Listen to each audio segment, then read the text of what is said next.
Hello, everybody. Welcome back to our Google Stadia news scrub down. Today is Friday, June 10th.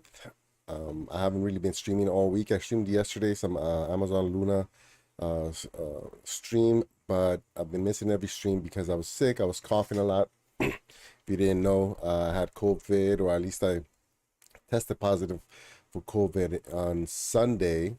And so basically, I stayed home all week in my room, isolated, until my youngest daughter got sick. Then she joined me, and then she got better like the second day. She was doing okay.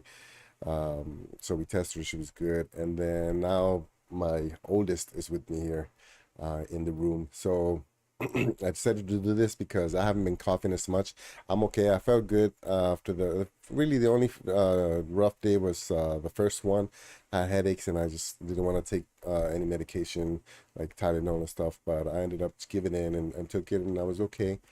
And the temperature, I think I was at 100 for a little bit, and then it went away on the second day. So now it's just being careful, just making sure I don't spread it if I still have it, or all that. But now we're back. It's Friday, and we're gonna do some news searches. And it's been a pretty big week for games. They both had the Game Awards after summer games, Summer Jam or something like that. Was live a few days ago, and then I think Epic is doing something later tomorrow. What was it today? I think it's tomorrow. And then Sunday, Microsoft has something. And so it's going to be a pretty jam-packed week of gaming news. Let's see how much of that has to do with Google.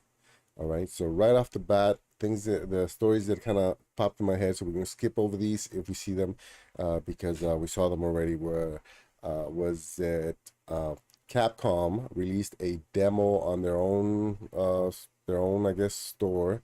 In fact, I think it's one of the first stories that pops up of Resident Evil 8. Same demo that's on the Stadia store, but now it's available for anybody online, and they click on it and can play, I think, 2 levels. And so that's pretty cool. It's just another sign of immersive streaming coming along to the public. And then what was the other story? There was another one. There's a couple of game announcements.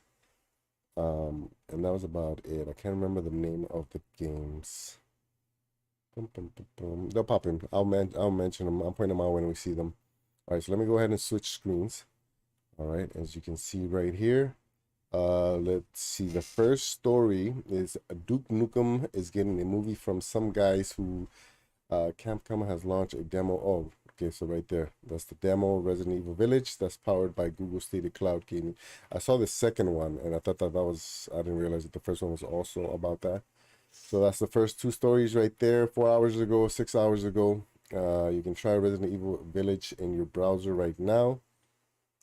I mean, if this is making the news, and well, I guess I did search for Google Stadia, so it's gonna pop up. But the fact that it's kind of disseminated a lot, among all the major news channels and Twitter and all that, that's a good thing for Stadia, right? In my eyes. Outriders World Slayer details upcoming endgame content. There was a story about these guys, something about was it DLC not available for Stadia in the beginning or something? Or am I mistaken it for another? As mankind bleeds out, I think it's just okay. Anyways, there's DLC coming out for Outriders. In fact, it's funny that came up. I think me and Papa Bear Gaming are gonna do a little collab on Sunday, and he's gonna be teaching me how to play this game because I've been stuck for every time I jump in there, I can't get out of that mission that I'm trying to do. So he's gonna try to help me out with that. Microsoft and Samsung may finally take cloud gaming. Okay, so that's just about during the summer jams, summer game jam. Is that what it's called? The Samsung had a commercial about, you can probably see it over here too, about Xbox Game Pass being available on Samsung TVs. It's been less than three. Is it too far? The microphone. Let me know if the microphone kind of gets weak. Hey, what's up, Squids? Thanks for letting me join you earlier today, man. Right after that, I fell asleep and I literally just woke up like 30 minutes ago. So if I look a little sleepy, that's why. It's going good. It's going good. Trying to get over this COVID, but it seems like we made it past. Right now, it's just a stuffy nose and stuff. What's up, Maker? Welcome, welcome. Oh, we got Mugen in the house. Mugen, the Killer Queen killer right there. Good morning. I guess it is morning for you, right? It's 6 in the morning for you, probably. Somewhere on there. Wow, you're up early. Jeez. Yeah, 7 p.m. for me, guys. And yes, I did go to sleep like at 2 and just woke up. And sometimes that's a problem with me. I can't do power naps like some of you guys. Like I went to sleep, I was sleeping good. I woke up and it was just like, oh man. Like I almost regretted it falling asleep because now I'm not gonna be able to go to sleep till later. But that's just me. Xbox Cloud Gaming becomes compatible with oh my gosh. I gotta wake up with connected TV. So it's the same Samsung story right there. Google Immersive Stream is clear the priority over Stadia. Oh, it's clear, huh? Google Immersive Streaming is clearly the priority over Stadia. I mean, that could be good and bad, right? That could be good and bad because if immersive streaming is well, I don't know. That's a good debate, actually. We can probably debate that a little bit. So, according to them, right, and I'm pretty sure they changed the order of the priority because of how Stadia has been kind of struggling with marketing, with just how people see it, because it hasn't failed for sure, but I guess negative connotations have came up because of the closing of the development studio, and I guess promises not kept, which I don't know. I guess personally, I don't think of anything that they haven't kept that they promised. But I guess this is the debate on this one, right? So if immersive, so it used to be okay, Stadia, it's the main priority, and then on the side, kind of on the low, they were doing some white labeling. That's initially when I got into Stadia, that's what everybody was talking about. In fact, a lot of people when it first got announced that Stadia should do some white labeling, they were like, "Yeah, man, that's outstanding because developers are going to put they're going to have to port the games into the Stadia ports, and therefore that can only be good because now they're going to bring those games are already ported because they're trying to make their own storefronts, and so that means it only makes sense to put it on Stadia, right? It's like if you're selling a product, right? And if you're going for like mass appeal, the more people the better. You want it in Walmart and you want it in Target. You're not gonna be like, I don't want it in Target because I want it, you know what I mean? They have exclusive deals, but I think most manufacturers don't want exclusive deals because it limits what like look at Apple phones when they came out. It was only exclusive to AT&T, and the second the contract was up, they were everywhere, right? So the argument can be made that if white labeling or immersive streaming does well, then Stadia does well, right?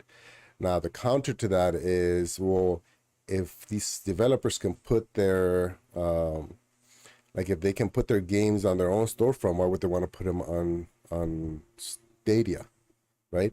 And I made that argument before, or at least I went against that argument before by saying, well, I can go to Amazon and buy a Nikon camera, and I can go to Nikon and buy a camera there too. There's just two avenues to buy a product, and that's what Stadia is, right? It's a product. So I don't know. I'm on the camp that the better immersive streaming does, the better Stadia is going to be. You know what I mean?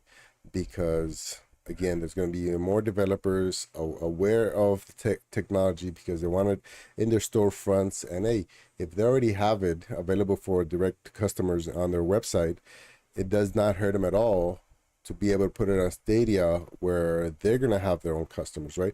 So if I'm a hardcore gamer, like let's say Maker, right? I'm not, but let's say I was a hardcore gamer like Maker, and he's like, you know what? God of War might be a bad example, but what's that? Elden Ring.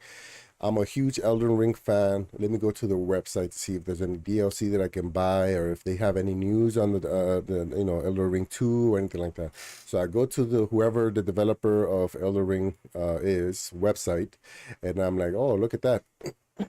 I can play a demo of Elden Ring 2 on here. You're like, oh, okay. So they click on it, and then, if they're hardcore, they're gonna be like, oh, how can I do this? How is this happening where I can play this game just by clicking on here, right? Assuming Maker doesn't know, about all this cloud gaming tech. If you're a hardcore gamer, you already know about cloud tech. You might not be open to it, but you probably know already. And so he's gonna experience it. It's gonna be good, and then they're gonna be like, oh, okay. Well, now this customer has a dealer has a client, right? Or no, this developer has a customer that now gets exposed to their new demo because of their old one, right? Okay. And then somebody goes into Stadia, somebody like me who knows nothing about games, and I just heard, oh, look, I heard you can you don't have to download any games, but you can play these games here. So I go there, right? So Maker's over here, direct to the developer, wanting the information from the developer, and I go over here from a platform because I know nothing else. So I go and I see that there's Elden Ring 2 demo on Stadia, and then now that developer has two ways to expose their game to two different types of customers, if that makes any sense. Did that make sense? I think it makes sense, right? So anyways, to me, that's a good thing. But let's see what these guys have to say. Now, I'm assuming the 9 to 5 Google has some type of bias, maybe not, I don't know. In a positive way, right? They're covering Google. The past year for Stadia has been an interesting one, but it's become clear that Google has bigger priorities going forward. If the past few weeks are evidence of anything, immersive streaming for games is Google's path forward in gaming. I mean, to me, it seems like it was always the technology, right? That's always what they wanted. And I remember seeing, you know what? I wonder if I can see if I can find that video where Raymond Jade, I think that's her name. Let me see if I can find it over here so it doesn't.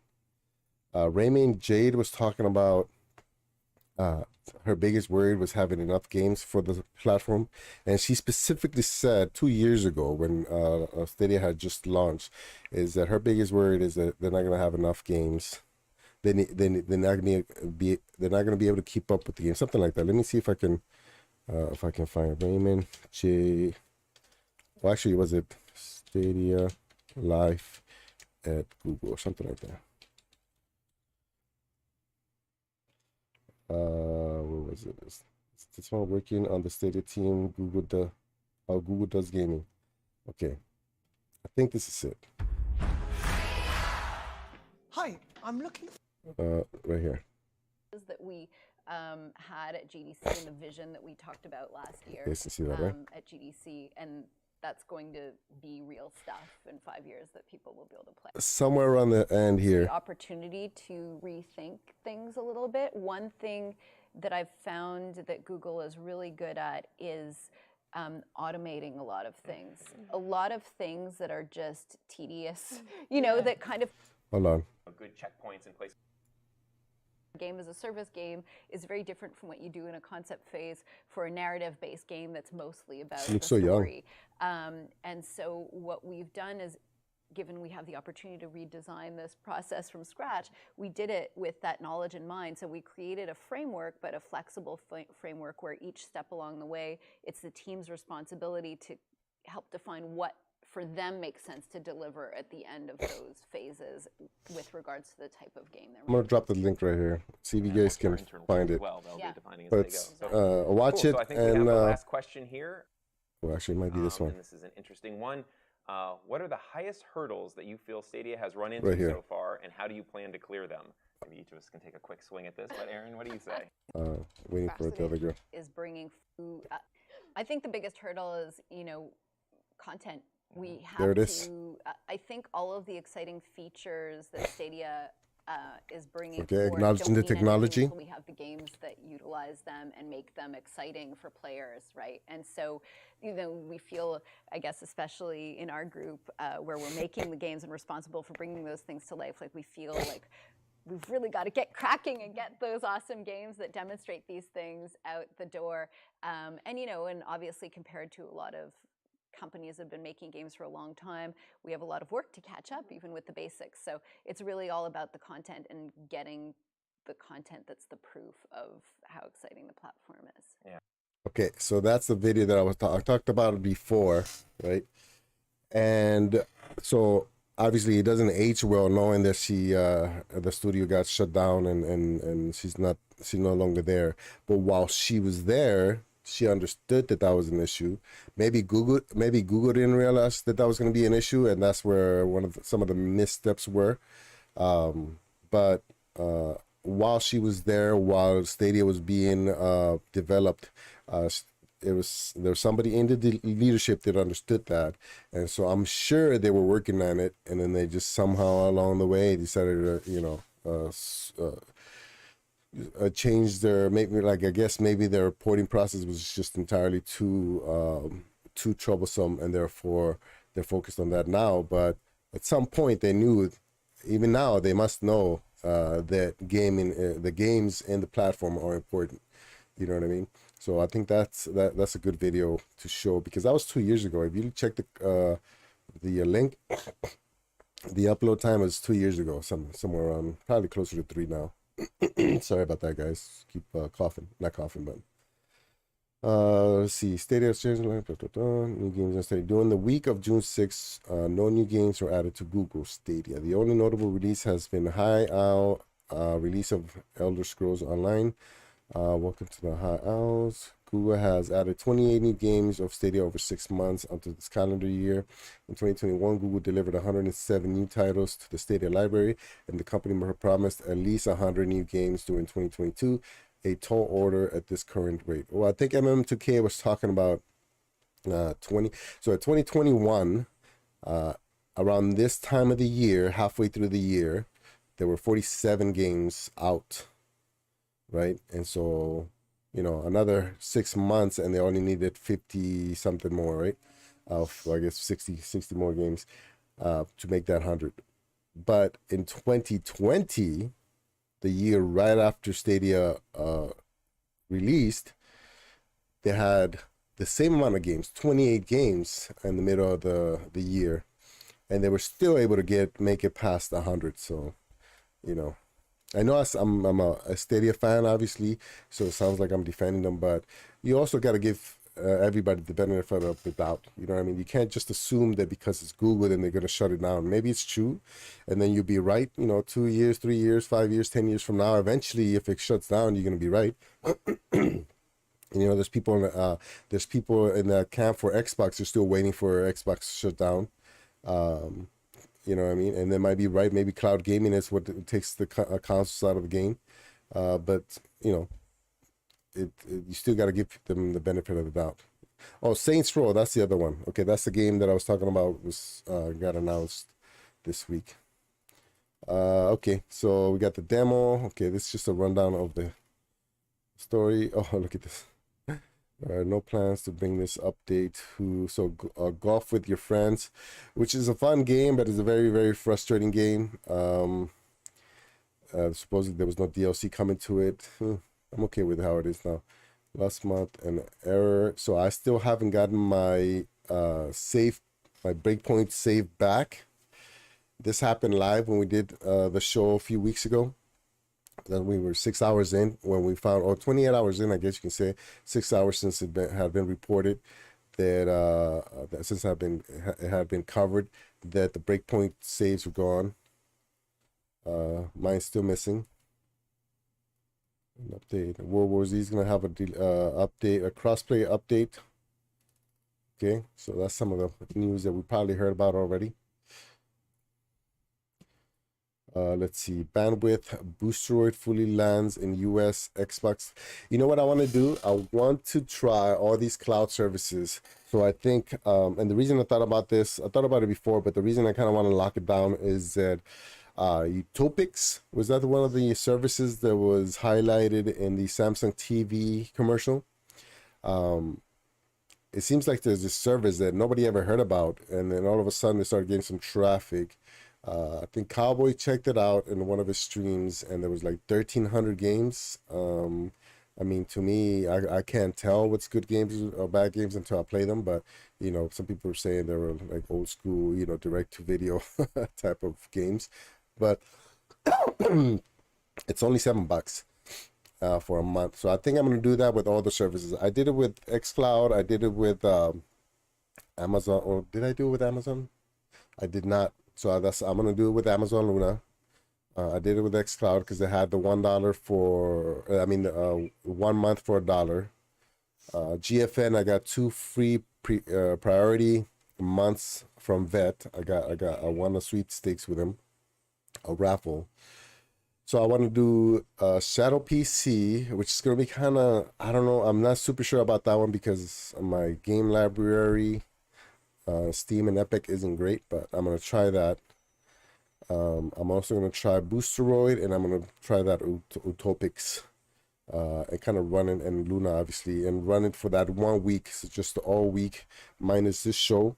Is gonna be whatever that service is, just so I can get max content from whatever the monthly price is. Free metaverse creation platform Creator official debuts on. So in case you guys didn't know, the Unit 2 games who created Creator, they were bought out by Facebook a while ago. So I guess this week it went live on Facebook Gaming, which I didn't even know was a thing either. So I want to check it out. I've sent them a bunch of emails so that I can update my username, my name and tag on Creator, and I still haven't gotten a response back. I still have it has my old, you know, LVP 1980 tag, but I haven't been able to change it. I can't change. It didn't change when I changed it on Stadia, so I don't know why it hasn't changed yet. Netflix reviews games based on Money Heist, Shadows, and so that's a new thing. I think it was revealed yesterday. They had like a online a live showing or something. I didn't check it out. I'm not really super interested in it because all the games are like individually. You have to download them individually, as far as I know. Maybe I should check that out. I should have checked it out, so I wouldn't be speculating. But I'm not super interested in Netflix games right now. It seems like there's a lot of mobile games. Gungrave Gore gets fall 2022 release window. Why is this up here? The demo is available in the same 22 countries that support Google Stadia. Huh?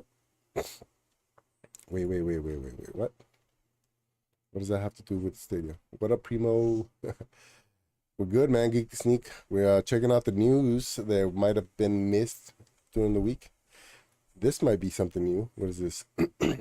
Gungrave Gore gets fall 2022 release window. Okay. Studio Iggy Mob and publisher Prime Matter have released a new trailer for Gungrave Gore, and it features plenty of gore, as the name would imply. It also reveals that the game will hit PlayStation 5, Xbox, PlayStation 4, and PC sometime this fall. That's exciting news for fans of games with lots of bullets, blood, and more, because it's right around the corner.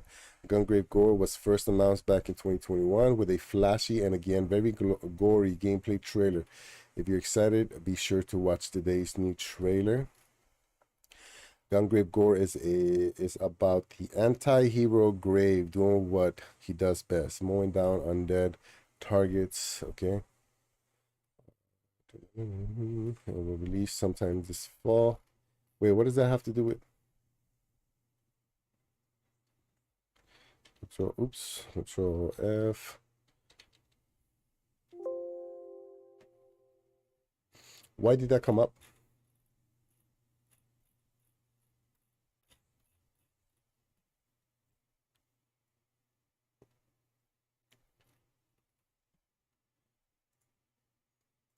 Hold on. That's weird. Oh, it's probably like a comment or something.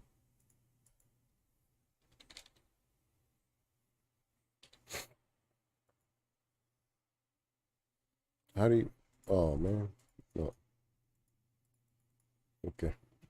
All right, that has nothing to do. I got excited for a second. The demo is available in the same 22 countries support Google Stadia in order. These are okay. I don't know why that popped up. I thought for somebody to figure it out that it was coming to Stadia or something.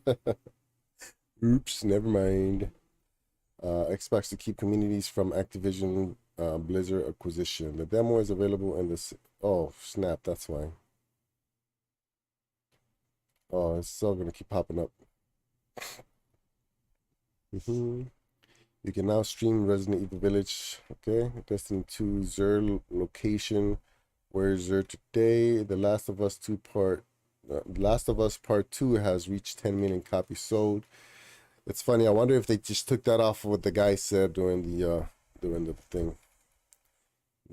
thing. Resident Evil Village demo. Samsung, Google Stadia Tech is powering Capcom's Marvel superhero strategy game Midnight Suns takes. So, okay. Wait, hold on. Let me go back to that. Hold on. Let me check first if they have anything with Stadia, y'all. Marvel's Midnight Suns is in development for PS4, 5, Xbox, Xbox Series X, Xbox Series Nintendo, and Google Stadia. Did we know that? Although it was initially scheduled for March 2022, the studio has finally confirmed an October 7th release date with pre-orders now open. I wonder if they just took the Marvel's Avengers platforms and they pasted it on here, because I don't think it was confirmed for Stadia, right? Do you guys see that at all? I think they're making a. I think they made a mistake. Yo, what's going on, guys? Arix here, and welcome to a first look at. I don't think it's coming to Stadia. Let's check it out. Oh, this is a game.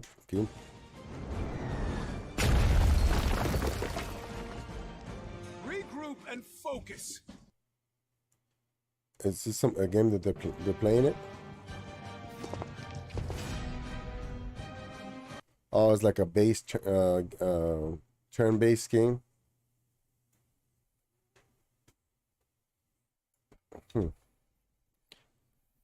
Do you guys think this is coming to Stadia, or you think that's a what do you call? Misprint. This is a trailer. This world has no hope under your watch. I don't think it's hold on, I'm gonna fast forward. I don't want to get copyright strike with the music. Hey. October 7th, 2022. Hey, estás en live. Quítate, niña. Y luego andas en calzones también. ¿Por qué está chistoso? No entiendo que está chistoso.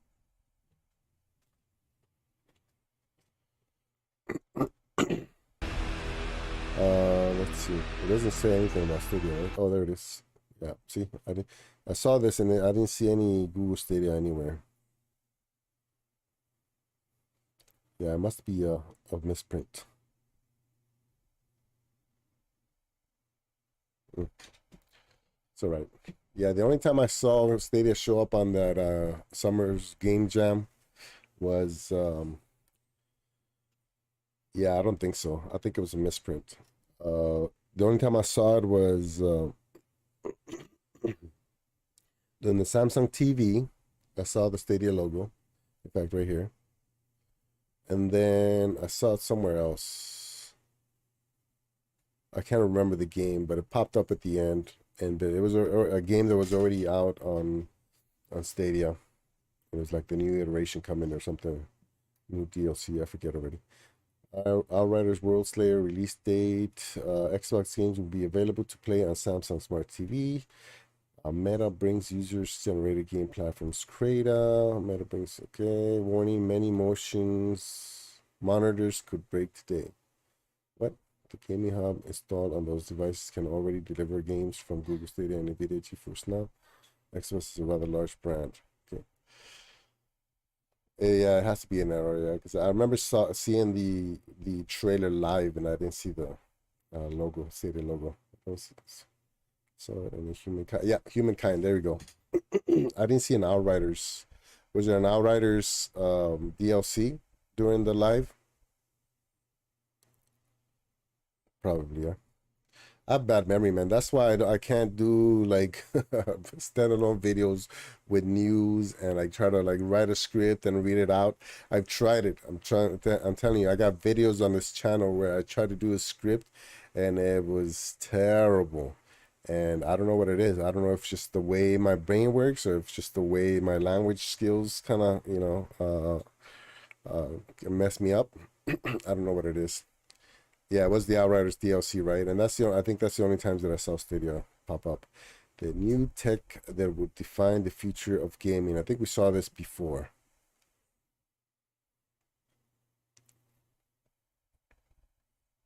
Would you guys consider, okay, so most of you guys are either Stadia fans or cloud gaming fans, right? Would you guys consider Stadia's launch into cloud gaming groundbreaking? Or did you think that GFN was good enough at the time? Because there was no 4K on GFN when Stadia launched.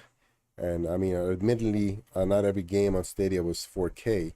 But do you think that the fact that there were some games that were 4K, like the Division 2 and stuff with, Stream Connect and, all these features, do you guys consider that at the time, 2 years ago, were game changing? Or is just inevitable and then Google Stadia just happened to be first at it? Because they weren't first to cloud gaming, that's for sure. We know that. I'm working on a after I just talked about how I can research, I'm working on a cloud gaming history video, and there was a bunch of companies, including GFN, that were out way before Google Stadia, including PlayStation and Xbox. So, what do you guys think the difference is? Why do you guys think with the hype for Stadia was so big? The gaming industry is dynamic and rapidly evolving market sectors that now, wait, is this the new tech that will define the future of gaming? The games industry is a dynamic and rapidly evolving market sector that now encompasses a diverse range of genres, platforms, and services. While mainline console titles grow ever more expensive to produce and purchase, outside these blockbuster franchises, disruptive organizations within the industry are delivering value to gamers for all stripes. From comparison platform Oddshark apprising its patrons of the latest bonuses and promotions for top online casinos to the ever-increasing popularity of free-to-play games delivering top-tier gaming without any upfront cost. Many consider this moment to be a minor golden age in the history of gaming. Don't you guys think that Stadia, to add to what I just asked you, you don't think this Stadia is the future? Just like free-to-play games are the future. Look at Fortnite. Look how explosive Fortnite was. I don't remember if I didn't play it back in the day. I don't know if it was free-to-play from the beginning or after they became a battle royale. But Destiny 2, Warzone, Apex, Valorant. I mean, all these games are coming up and they're having huge communities because they're free-to-play. And really only those hardcore fans have to spend any money on it. You don't think the Stadia is basically trying to implement the same type of environment for Stadia? Because it's free. It's free, and you only have to spend money if you want to spend money, if you're a fan of it. There's no way I would have spent as much as I spent on Stadia on a console. Impossible. There's no way. But now they got twice what it would have cost me to buy a console just because I was able to access it for free. You know what I mean? I didn't pick up Stadia originally because it required the bundle subscription. Yeah, actually, yeah, that's a good point. It wasn't free from the beginning. It wasn't until they offered 3 months of Stadia Pro that I signed up. Exactly, just like me. Hey, what's up, bud? Welcome to the show. I don't know if Stadia is the future, but cloud gaming certainly is. Yeah, I agree. I agree. I hope Stadia is because that's where my money is. But you know, I put money on Ouya. Do you know what Ouya was? I literally have the. And I was one of the what do you call the supporters of Ouya that put in whatever 8 point something million dollars. I got it. I played it for a little bit and then just sat there. That's another console that I didn't talk about in Purple Haze's show, but the Ouya.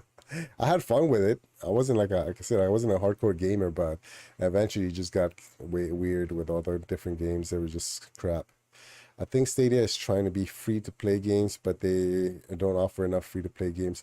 No, but no, not the yeah. Okay, so they only have 7 right now. Probably gonna be 8 with Roller Champs, 9 with X Defiant, 10 with what's the other one? From Ubisoft. I think there's another one from Ubisoft. So I don't think they're trying to provide the free-to-play games because you can do that on PC. I think they were trying to be the console version of free-to-play, which if you think about it, that's huge. You know what I mean? Because what happens with these free-to-play games, you have huge communities, especially you know a lot of kids, a lot of younger. Right now, it kind of boggles my mind why there's so many older people on Stadia, but I guess it's because to me, in my opinion, because I had some kids from an Animal Crossing community that I try to get them to join Stadia, but they always kept running against this, what do you call it, credit card subscription thing, even though you didn't have to pay. So I think that was a big mistake. I've said it before in other videos. That was a big mistake from Google. But I hope they move more into the free-to-play console theme of the business, right? Where you can also buy games, because that's where the big communities go to, you know. They are losing one free-to-play this December when Bomberman are, but remember it was an exclusive to Stadia too. I mean, obviously that's not that's not the biggest issue because it was a tiny community, but yeah, if they can bring in more free-to-play games or more demos or trials, I think GFN dropping those trials or demos is a smart move because now it's free.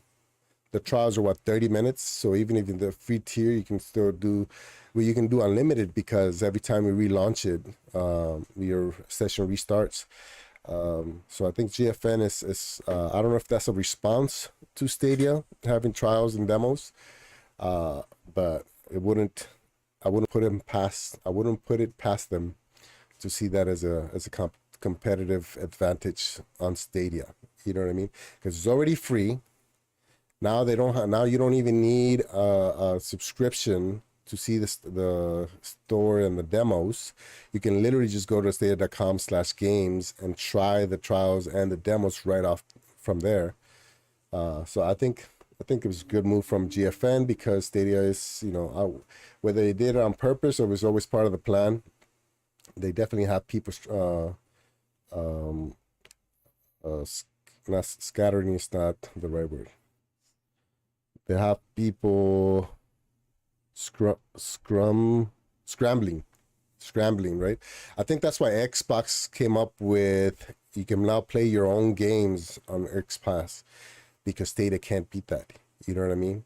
Because imagine how many games Xbox players have on their libraries, and if it has been offered in the cloud and you can play those games in the cloud, now the console doesn't seem like a paperweight because the hard drive isn't big enough or whatever. You can just turn it on and play the games without having to install them. I think that's a big move from Xbox, and they already admitted a long time ago that the Stadia and Luna were their biggest worries. So I mean, I gotta give them props. It's kind of exciting to see how the fight's gonna end, if it ends at all. You know what I mean? Because Netflix and Disney Plus, they're still going at it. Unfortunately, Blockbuster just didn't act quick enough. But this may look set to change as a slew of new technologies, some of which are already making their presence felt, looks set to ensure that the industry of the future will top even today's highest of immersion, variety, accessibility, and excitement. Below, we're taking a look at each of these technologies in turn, and we'll see. I think I saw this before. I think I saw this before. Cloud gaming is right here. Yep. Cloud gaming has been around for a number of years already, with NVIDIA's GeForce Now initially pioneering the concept back in 2013, but it wasn't until the release of Google Stadia in 2019 that the real potential of this technology began to become apparent to the wider industry. Cloud gaming enables users to play titles without the need to own the expensive proprietary hardware ordinarily necessary to do so. This is because game content is streamed over the internet from server-side gaming rigs, which frees people up to play cutting-edge games on nothing more than a smartphone or Wi-Fi enabled TV. This is truly disruptive. Yeah. So I'm pretty sure I read this before. It was just, it looks like they republished it from somewhere else, which, as Rock pointed out last time in that show, they just recycle stories. They got to keep that content flowing. You know what I mean? I think Stadia needs more popular free-to-play titles: Fortnite, Apex Legends, Warzone, etc. Yeah, so, and I think that has to do with the porting system that they came up with. And then that's really what's been kind of Stadia's pretty much, you know, oops moment. I can see what they were trying to do, right? So they use Linux because, you know, Google runs on Linux, right? The cloud runs on Linux. Android runs on Linux, pretty sure, right?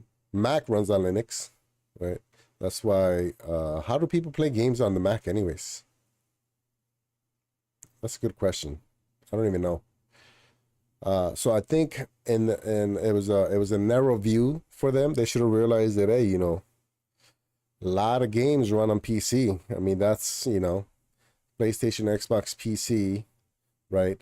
So I can see what they were maybe trying to accomplish. They're trying to make their own ecosystem, make it their own little, you know, unique platform, basically. You know, they have their controller, which is funny because Luna has their own controller, but they don't have ports for Luna. Well, at least I don't think they do.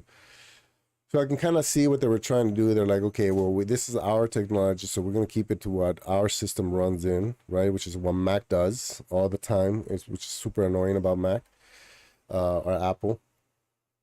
But the mistake was that there wasn't a system that would allow those ports to happen fast enough, right? And so all these big publishers, all these big developers, you know, Epic, you know, all these guys that do Fortnite, Apex, Warzone, I mean, they're already successful in these platforms with millions of users. So why would they want to do a port for a platform with under 1 million users? You know what I mean? So I think that was the biggest blind spot. I think they're trying to fix it now. Okay. So how crazy would it be, right? Let's say this whole year they stay quiet, you know, they release the games that were already scheduled to release, right? Because it was part of a contract or whatever. So we get our 100 games this year, which, by the way, isn't too crazy. I think GFN just hit 1,300 games after they started, 2013 or something crazy.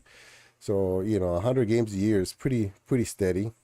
You know, nothing compared to Steam and Epic, but how crazy would it be if 2023 we start seeing some heavyweights, some Fortnite, some Warzone, some, you know, Apex Legends, some Valorant, some, you know what I mean? Like, what if the process is so easy, right, that even if it only has, I don't know, 2 million users by then, it's the porting process is so simplified that it's worth it to expose those people, those 2 million, to the game. What would happen with Stadia then? You know what I mean? I wonder if it'd be, you know, because what? Cloud gaming is still going to be under 5%, right? So I wonder if it's if it's even possible. Because right now you can't play Warzone on any cloud game, right? Apex you can on GFN, Fortnite you can on GFN and xCloud. But I wonder if they're like so quiet right now. I'm gonna give them the benefit of the doubt because I'm a fan and because I like doing that. I like, I have soldiers that make mistakes and I always give them the benefit of the doubt. If they make the same mistake multiple times, then obviously that shows a pattern. And whenever you see a pattern, you got to recognize it and nip it in the butt, right? So if I see a pattern with Google where it's constantly making the same mistake, then okay, you know what? I give it a shot, put my money in there. I guess I'm gonna have to lose that money. You know what I mean? But up to that point, you got to give them the benefit of the doubt. They're new. They're new to this to the industry, and so yeah, I wonder what would happen. What would people say if next year Fortnite comes into Stadia or Warzone? What if Warzone comes to Stadia first? I doubt it because they're owned by Microsoft now, right? But what if? That's a big what if. But you know what I mean. Be hard to combine publishers without either a large player base or a paid. Not really. If the porting system is still a hurdle, yes, it makes sense because you don't want to put money to develop something that's very few people are going to see, right? But if the porting system, or even if a Google develops a crew that can port a game in a matter of, I don't know, right now they're saying weeks. What if it's a matter of days? What if it's within a week they can port a game? You don't think publishers that that are, the game hits the top, every game at some point starts to dip. You don't think that'd be a nice little boost? That's why they keep dropping DLC, because once it hits that high point and starts dropping, they want to bring those back. And eventually, look at PUBG. I mean, PUBG was one of the biggest games back in 2017, and then and now it's free to play because it's trying to get back, right? So what if the porting process is so fast and easy and hassle free that you just want eyeballs in the game, right? The only time that becomes a problem is exclusivity.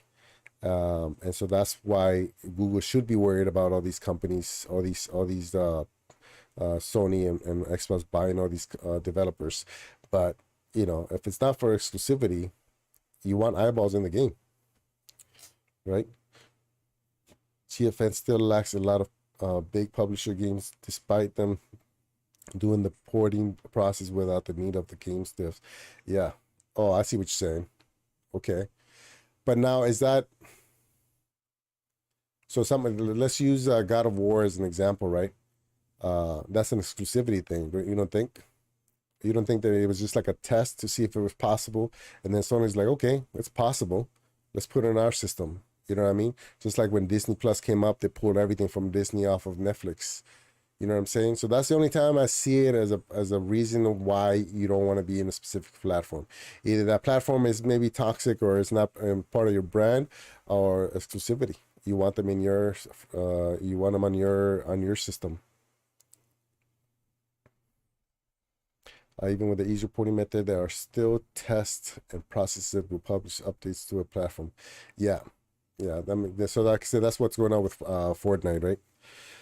But we'll see. I mean, you never know. You just never know what's going to happen in the future and how the technology is going to change, how the gaming is going to change. Maybe free to play at some point it won't work. It's very interesting, very, very interesting. This is the only thing that bothers me, and this is why I kind of get defensive when people talk about Google. I'm a Google fan, right? It was weird to say because it's a corporation, and then they have they have their plans that have nothing to do with me, right? I have a friend that works, a very close friend, who I helped raise since she was little, since she was 4 years old. She works for Google, so another reason to be a Google fan. I'm a tech fan in general, right? So Sony's big in my list. Microsoft's big in my list of all these tech companies that I very much appreciate. I appreciate Apple, but I have a problem with a lot of things they do. This is what bothers me when people talk about Google. It's like, especially content creators. When I see like YouTube, which we will see later on, I'm kind of rambling too much, but we'll see later on YouTube. There's a lot of negative videos of Stadia on YouTube, a platform that was bought out by Google and is now a giant. In fact, it's the same technology that they're showing people their video that puts down Stadia to their viewers. You see what I'm saying? And then they probably found that video with the technology that Google created with the search engine. You see what I'm saying? And they're probably watching it on a phone whose technology was developed by the software side, right? The Android was developed by Google. See what I'm saying? So they have content, and now I'm okay with criticizing. I mean, I don't hate them or anything. It gets irking, right? But you have these videos criticizing a platform that was developed by the same people that are helping you move forward. You know what I mean? Advance. Does that make sense?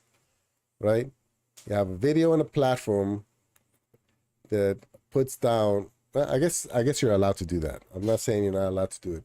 It's just I find it ironic, you know, and because it's it's very irking to me for whatever reason.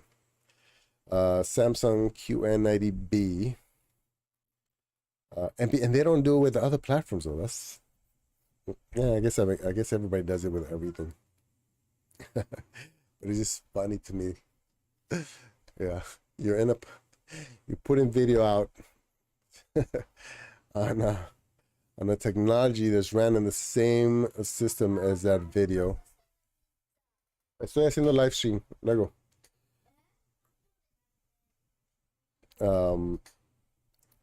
And you know, watching it in a phone that has the same. It's very funny. I haven't put my thoughts together about that, but I almost want to do a video where I brainstorm that idea and then just kind of put it out there and just see how people see if people see the irony in you know what they're doing. Of course, at the end, it's always going to be like, well, you know, freedom of speech. I can say what I want. I'm like, yeah, you're right. I can't argue with that. But it's very funny.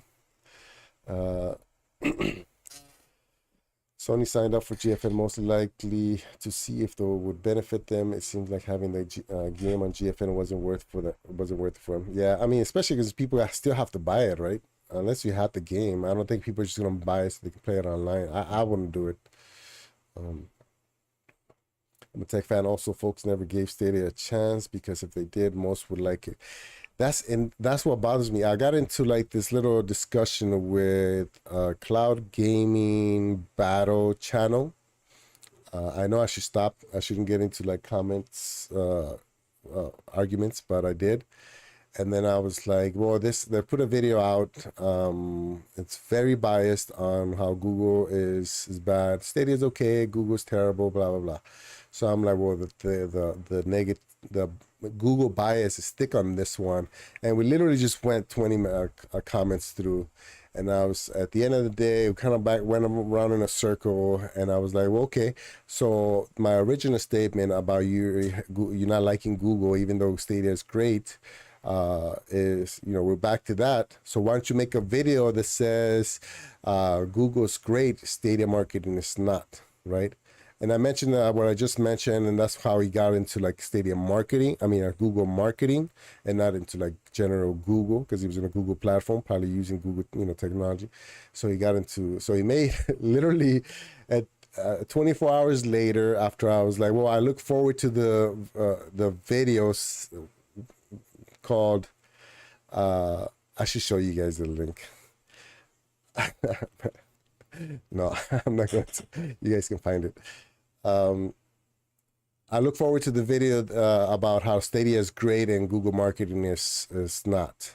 And literally the next day he sends me a link. He's like, here you go. And it was the exact same title, and he went in hard.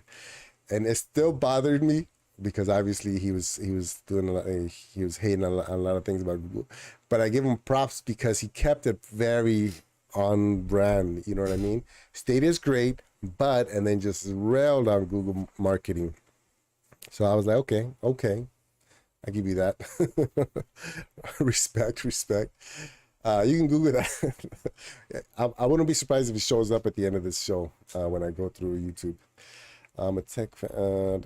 Team Luna. Yeah, I like Luna. I've streamed Luna yesterday, and if I have to be, if I'm being honest, because remember Stadia is not supported in Hawaii. If I'm being honest, Luna's right up there with Stadia over here. You know what I mean? I keep giving GFN more credit because I can't afford the 3080 tier.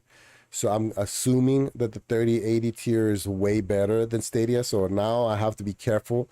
Even though I haven't tried the 3080 tier, I've sent them emails to GFN, see if they can give me like a month or so to test it out. No response. Because I'm a tiny little channel. But I'm giving GFN the benefit of the doubt that their technology is better because of the 120 frames per second, the 4K, you know. But that I mean, I could easily hate on them and then be like, well, I never tried the 3080, so it's not that great for me, and just, you know, and keep that as my message. But that wouldn't be fair. So that's why I don't appreciate when people don't even try Stadia or have a terrible connection or a terrible experience, and then what do you call it? They don't really do like an actual test, or they don't stay in it for, you know, a long enough time. Because how many people make reviews, like real reviewers, like what's his guy's name, MKB HD or something like that. That guy stays on the phone for weeks and then reviews it. You know what I mean? It's definitely become a lot more complicated in gaming with so many deals with publishers for games or other platforms like Games Pass or PS4 Plus. Most of those subs have exclusive deals. And then I don't have any desire for any other consoles. I never had a PlayStation ever. So therefore, there's nothing in PlayStation for me. Even if they become kings of cloud gaming, there's nothing pulling me to them. You know what I mean?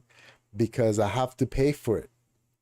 Either I have to buy a PlayStation or I have to pay to try PlayStation Plus. And Xbox, I tried xCloud because it was $1. They have a Fortnite for free. That's my way in. So now at least I have some input in that. But yeah, there's a lot of us. I'm not the only one. I mean, I know you guys are gamers and you have a lot of gamer friends and you hang out with a lot of gamer people, but most of the world doesn't. You'd be surprised how small the gaming community really is. It's just that you surround yourself by them and it feels like everybody's a gamer, but they're not. Stadia has a lot of going for it, but there's also a lot it can do to improve. There's tons.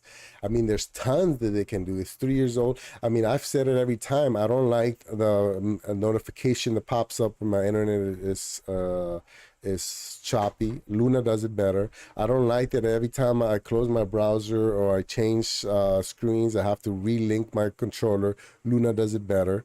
I don't like that if my internet connection is kind of choppy and it drops resolution. There's times where it doesn't drop resolution and stays HD, but it gives me latency. I haven't felt that with Luna, but to be fair, I haven't played Luna for a long time, but for long periods of time. But yeah, so there's a lot of things that can improve. It's just that, I just don't feel like people give them the benefit of the doubt. 3080 tier is my favorite, but that's mostly because I can run most games at the highest settings. Yeah, but that's $20 a month. I mean, that's in Hawaii, $20 a month is big money. Especially if I add it all up, man. If I want the best from GFN, that's 20. If I want the best from Stadia, that's another 10. If I want the best from Xbox, that's another 15. If I want the best from Amazon, Amazon is like, the Luna is just too much. $10, and then you got like a $5 one, then you have a $3 one, and so let's say it's an even 20. I don't even know, and then you have, but all that to get all the games that I probably won't even play. That's my argument right there. You know, Salesforce faces diversity audit from activist investor. Oh, I'm only on page 3. Oh man, I'm probably gonna go another 3 pages and then move to the YouTube because it's been an hour already. Facebook phishing campaign nets millions in IDs. Destiny 2, how to get Caliban's hand. Xbox Game Pass is coming directly to certain Samsung TVs. Outriders World Slayer. Yeah, nothing new so far. We will be able to play Xbox without a console on Samsung. I think I think it was in Cowboy's show where they were discussing Xbox, and the show before that there was discussing PlayStation. Zero interest in those two. Zero. But that's just me. The only thing interesting is that Xbox is moving towards cloud, especially with that dongle. So I made a really I was listening talk. I was listening to the conversation, listening to them talk. Wow, that's hard to say. And I was like, you know what? Right now, these companies, Xbox and PlayStation, they're using cloud gaming as an addition to their console experience, right? Consoles have limited storage. You know what I mean? If you're long time supporter of that platform, you probably have a huge library that you can't download and install and play. Otherwise, it takes time and storage. So right now, cloud gaming for them is an addition, it's an extra service. That's why you have to pay for it. That's why you pay $14.99 for Game Pass Ultimate, and that's why you pay however much PlayStation is going to be, because it's an addition to the console. At what point? Let's see. I want your input on this because I think it's. At what point is Xbox and PlayStation going to offer their consoles as an addition, a supplemental to their cloud gaming? See what I'm saying? It looks like it was going to be this year with the Xbox dongle, or was it next year? But it sounds like they moved that along. I wonder if they realize it's too early. I wonder if they're like, okay, obviously cloud gaming is the future. Do we want to do this now and hurt our future Xbox sales? Or did they decide, you know what, we're going to hold up until the life of this Xbox X and S. What's the word? The life, not life expectancy, but life cycle of this Xbox comes to an end. Like the PlayStation Switch the Nintendo Switch is coming to an end pretty soon, I think. And then we'll put it out. See what I'm saying?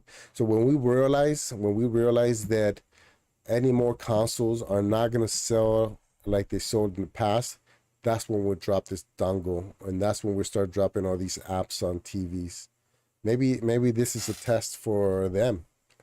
Instead of dropping the dongle, they're going to be on Samsung TVs, and maybe they won't need to release a dongle and spend money on hardware anymore, because hardware costs money. I guarantee you most of these console developers, Sony, PlayStation, Sony, Xbox, and Nintendo, are losing money, if not barely breaking even with these consoles. You know what I mean? So what do you guys think? Do you think that 5 years or 10 years, Xbox and PlayStation and Nintendo are just gonna be cloud services that if you're a fan, you can buy a console or you can order a dongle? You know what I mean?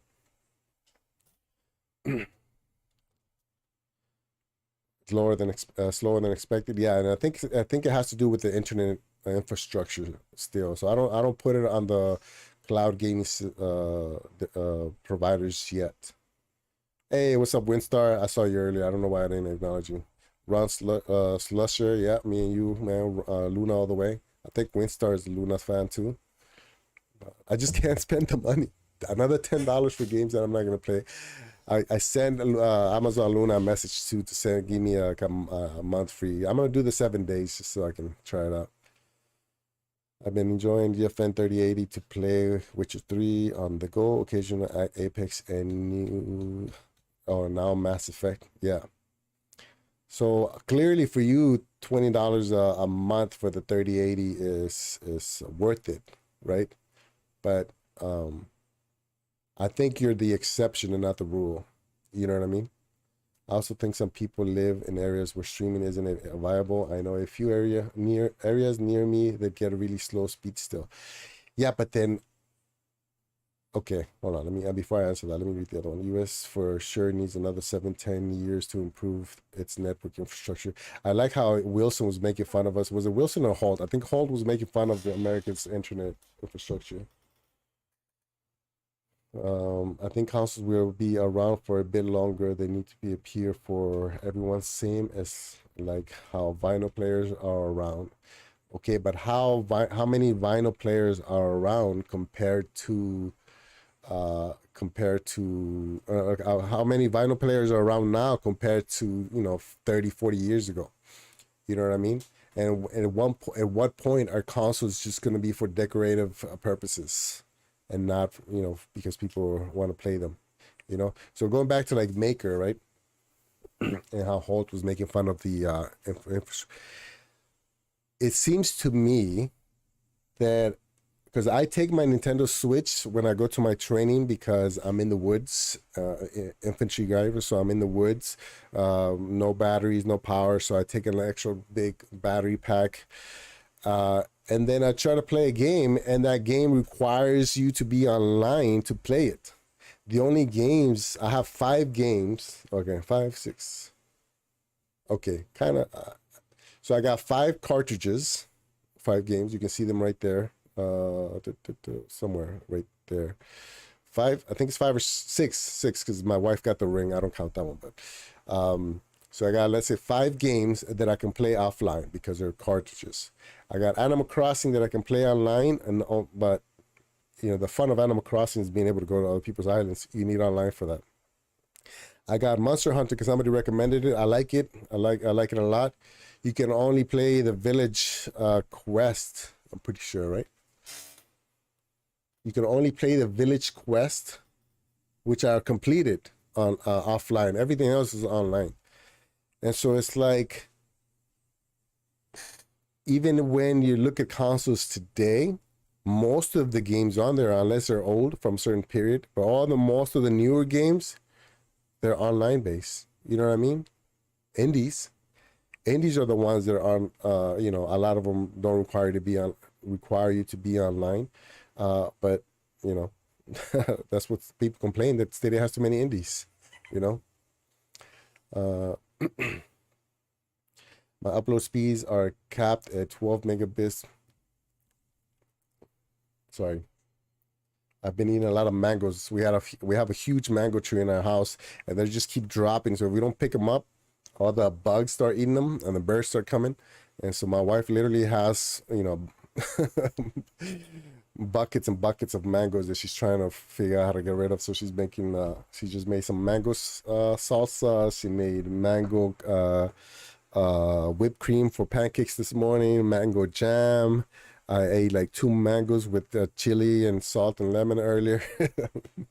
It's a mango country right here, which honestly isn't good. Download is great though, 250 megabits. But I have that. You know what? I paid extra for my internet. I doubled everything. So I had 400 megabits download, 20 megabits upload, and I was still struggling with Stadia because it was the ping from here to the San Francisco servers that was messing me up. You see what I'm saying? So you can download a DVD and or you can stream 4K video as long as you can buffer. But on gaming, that's a whole different beast. X20, it would be wasting on me. Yeah, because I don't know about you, bud, but I have literally only the free-to-play games on my Steam. I have 7 Days to Die, which I haven't played in a while. And I have a bunch of the new Epic games that have been becoming free. I literally just bought, just so I can use my 25% coupon on the Epic store, I bought Battlefield 5 because I saw it on GFN. I think I told somebody earlier. I figure, it's $14.99. It's on sale. It's one of the newer games. It's a open shooter. So let me go buy it. I buy it, I get the discount. I end up paying $11. I go to GFN so I can try it, and it's only available through the Origin or the Steam store, and it doesn't show up on my library because Epic's. I guess it just showed up in Epic, and that's why it was on discount. So now I bought it, and I'm like, should I return it or should I wait for GFN to update the thing? So there's always something. Yeah, there's no hope for us here for fiber in Hawaii. So I literally consider moving just so I can have fiber internet, especially when that Google Fiber came out. It's not all online WinStar, so there's a bunch of villager missions that you can do that you don't have to be online. But as soon as you want to do collabs, obviously, or even if you don't fight with others, if you want to go to the bigger maps, you have to be online because people can join you and or not.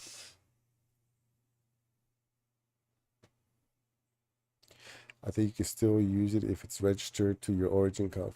Oh, I didn't even know you can do that. So go to Origin and import my Epic account. Okay, I gotta check that out. I did go to Origin to see what they have and see if I had any games on there, but I never used it before. So I don't know. It sounds like most of you guys think it's gonna be a long time before cloud becomes the dominant form for gaming. And unfortunately, it sounds like it's not really even up to the tech guys. It's not even up to like Microsoft or Sony or Google. It's up to our what's it called? Not government. Yes, government, but not government. It's our system. I can't think of the word. Infrastructure. It's up to our infrastructure. Hole. Hole. What's that? Oh, hello. You flipped it too. I'm dyslexic, so maybe I'm flipping them. I don't know. Hello. I don't know what that says. Xbox Game Pass is coming. Xbox announced app for smart TV gaming, no console. Xbox. I mean, look at that. It's one day ago, right? And I know we all know this, but no more console to play Xbox. Okay. Summer Game Fest 2022. Some Samsung TVs, Xbox Game Pass, Xbox will come. Humankind comes to PlayStation and Xbox consoles. Microsoft will integrate cloud-based Xbox apps into Samsung TVs. Our writers, it's all literally like 5 stories this whole week. What's going on? I've only seen. It seems like we've only run into a couple stories, huh?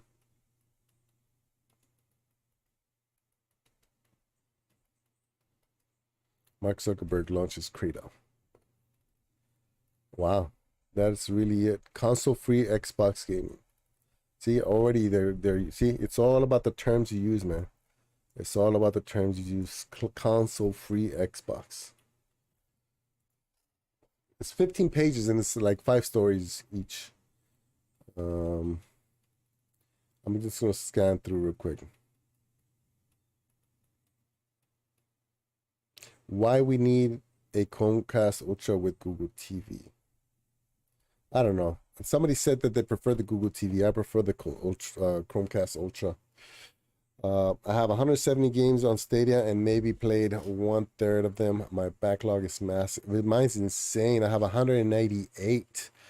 I'm already planning a 200 game stream, and because I haven't done my 1600 sub stream, which with Animal Crossing I used to do it, and then I offer like giveaways for the Nintendo store. I think I want to do a 1600 sub stream at the same time as the 200 game mark. For Stadia, and then give away some Google Play credits or money. I might need to link Origin to Epic Games or something of that nature. I'll check the settings. I'll see what I can do over there. I have a fair amount of Stadia games, but not a lot of them interest me, sadly. I mean, because I have some like I have I was gonna show you guys, but I already did a video on my library.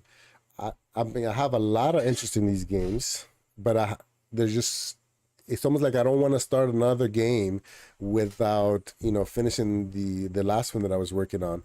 So I have almost all the Assassin's Creed games. I have Valhalla, which I really want to play, but I decided to go back to I was playing Odyssey, and then I got a bunch of the other ones. So I'm like, you know what? I'm going to start from the beginning. So I went back to the Assassin's Creed 3 remastered. And then I got stuck and I haven't gone back to it. So that means that I don't even want to touch the other ones until I do that one. I was doing Far Cry New Dawn. Then I realized, oh, this is the sequel. This is like the continuation of 5. So I went back to 5, and you know, I've been grinding on that one on my Spanish channel. Yeah, I mean, to be honest, I don't understand how people complain there's not enough games on Stadia. There's too many games. You know, I guess now I'm like on Netflix. I spend more time looking at what games I have than playing those games. So now imagine now when Netflix starts having games on there, or if I had, you know, Amazon Luna or GFN. Like there's 118 free to play games on GFN, and when I jump in there, the only thing I want to do is just flip from game to game to game and to see which ones are my favorites. Hey, Mostly Martinez, aloha. Hey, what's good, bro? In chat, not much, man. Not much. Chilling here at 8:16 p.m. with feels like an 80-degree day. Just double checked, and sadly the Epic Games versions isn't supported. Yeah, it's not supported now, but hopefully it'll be supported once it catch it. It just came to the Epic Store. That's probably why it's not supported yet. Okay, and I'm kind of tired of these. It's the same 5 stories, so let's do YouTube for the next 40 something minutes. So we go youtube.com, and let me see. Maybe I'll show you guys the little discussion I had with what was it? xCloud Gaming Battle. Look at the Mr. Beast video, man. It has 57 million views, but it had 40 something on day 1. Quotations mark Google Stadia. For those of you guys who are just coming in or new to the show, I literally just search for Google Stadia and quotations here, and then I filter it for, let's say, do we want to do this week or today? Let's do this week, just so we can scroll a little bit. And we're officially broken Google Stadia. I guess I saw this one. You can only have 1,000 friends on Stadia. Man, 1,000 friends? I have 200 and something. I don't know most of the people. It lists me owning the game in Origin despite owning it via Epic Games, so wasn't sure if it worked. Oh, okay. Yeah, there might be a way to mess with it. So I woke up from my nap when these guys were playing, and then I was contemplating if I was going to do the stream or not, because you can hear my nose is congested still, and I didn't want you guys to get annoyed with me coughing and stuff. Not coughing, but snorting. ¿Qué estás haciendo? EA reveals the Madden NFL 23 is skipped. Yeah. What do you guys think, man? I mean, I talked about this last time, but I have Madden 21. Madden 22 is $11, and I'm like, yeah, even if I buy it, I'm not gonna play it, because if I buy 22, I'm never gonna play 21. If I buy 22, I'm never gonna play 21. So there's no point. So I'm only gonna play 1, right? And so I figure, you know what, I don't really care about it that much. But do you guys think that survey that Stadia did when they were offering FIFA 22 or Madden 22 was to test which franchise is worth their money? Because if they did, that's pretty smart. I mean, obviously FIFA was going to win. They probably knew that. They just wanted to confirm it. You know what I mean? He screenshot my reply and Stadia's response to me and didn't give me a photo cred. What is that? He screenshot my reply and Stadia's response. For which one? For the games? Oh, for real? Oh, yeah. I mean, not like making excuses for him, but he probably had everything, had everything, written up and then shot, and then something had to get dropped in the edit, so it might have been that. So anyways, yeah, I fell asleep, and then I was too groggy to play with them, even though I wanted to. I don't know if you guys checked them out. Stadia to not see new. Okay, so that's gonna be the news for this week. It's NB for the videos. It's NFL 23 and probably FIFA 23. Google Stadia unboxing and look at 2 years on. Hi everyone, welcome back to my channel for yet another unboxing video. Yeah. You guys don't think Stadia makes the best controllers? I mean, in my opinion, it feels the most. I have all of them too, by the way. So I have Luna right here. It feels like the Xbox, where it's pointy at the bottom. And because it's pointy at the bottom, and my fingers just kind of don't wrap. See how it's pointy?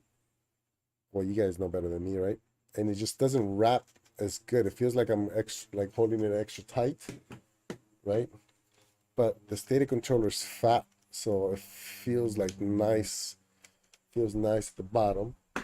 And then the PS5, I have the Xbox over there too, but PS5 is very similar, pointy at the bottom. I do like how the PS5 and the Stadia controllers have the 2 joysticks at the bottom. That's my favorite configuration. I always have trouble switching back to like an Xbox or a Luna controller. And then I have a bunch of Nintendo Switch. I don't have the Pro, but that's because I got a cheaper version of it. And yeah, I just don't. I especially hate going back to a Switch and having to flip switch. I was gonna say switch, having to flip the A and B button and the X and Y button. That's such an obvious. That's like a Apple move right there. Just make it difficult enough that you're not gonna be able to switch over. You know. What she's watching?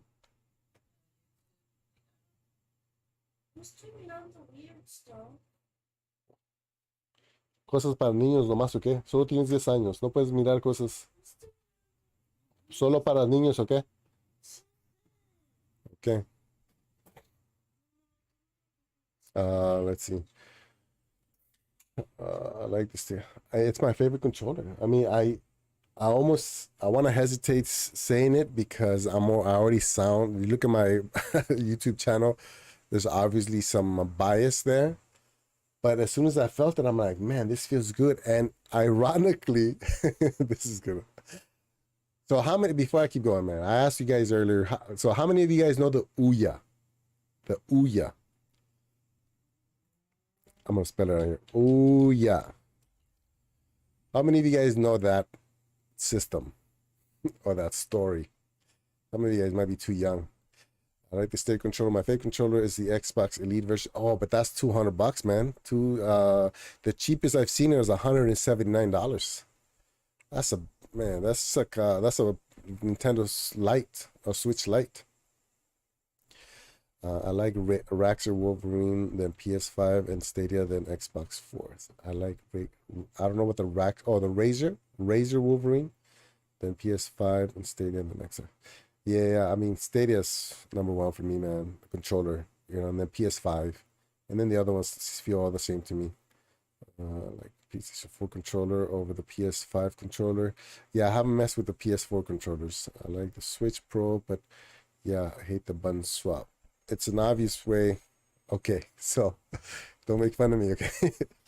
So I talked about it earlier. I was into I put the money up for the Ouya. I got it. I played it. Anyways, the controller is almost exactly the same design as it's fat on the bottom, right? So my hands feels nice, and if it's heavy, it's like a hard plastic. The Ouya had like a little thumb pad, like a little a little thumb pad right here. But that's what it feels like, and I thought it was a great controller. If you don't know what the Ouya is, you gotta look it up because you missed out.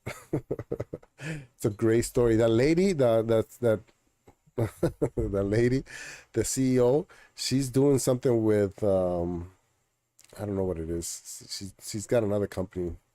I think it has to deal with like it deals with health or something. A message for the future for Google Stadia platform. I know a girl whose actual real name is Guga, Guga. 6 views. A message for the future for Google Stadia platform. Let's see what this guy has to say. Looks like he's gonna be a little bit awkward.